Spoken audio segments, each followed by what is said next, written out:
What's up, guys? Today I'm going to talk about being in a band. Yeah. What's up?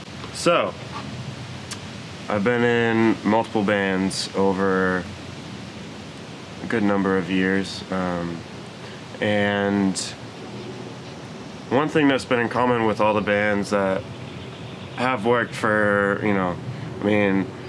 the longest band I was in was about a year most recently, and it seemed like the best one, and it was the best one so far, and they're still doing whatever. Still doing shows and being awesome and shit, but they let me go, so whatever. Anyway, camera's gonna die. So anyway, the bands that have worked have had these things called trust and compromise and a good understanding of where the direction of the band is going to go. There was one band I was in called Whitehall, and that band was going really well. We had a good thing going. The music was very creative and it was unique. It allowed me to be myself, and the environment was open, but we also had like a direction that we were heading towards.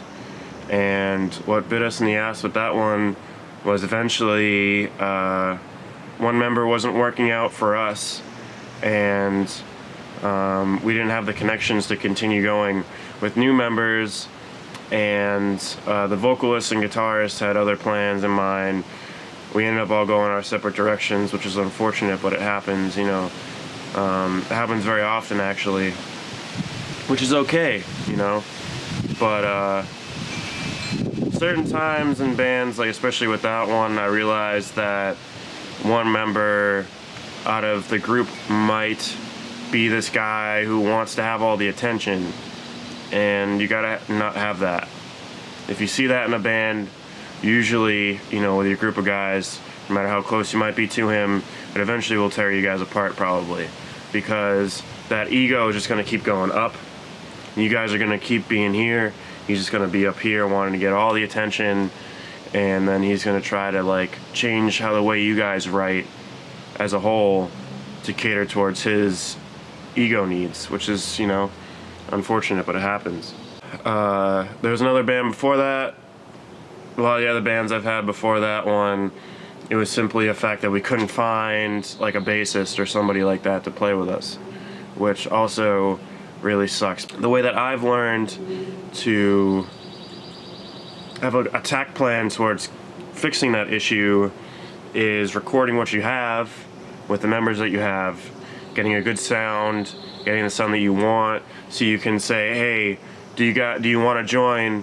We need this member, here's what our sound is, what do you think? Do you like this sound? Do you like our image? Do you like what we're trying to promote? Join us. And then you have a good amount of material. It's kind of like a job application, or not a job application. It's kind of like a job ad that you're putting out there. It's like, hey, we're Tomato Cascade band, and we're trying to find a drummer. Here's what we think that we need. Here's the sound that we're looking for. We're looking for somebody who can fit that. Whoever can fit that and wants to join us, please hit us up. Or network. That's the other thing you could do, is go to shows, talk to people, become friends with them. Once you're friends with them, you can talk to them about what you want from the band, what you need for the band, and you can kind of decide whether or not he can, have the chops to do it. But that also makes it easier for you, because one, when you're at the show, you can see that this person has the chops to do that. So you're halfway there,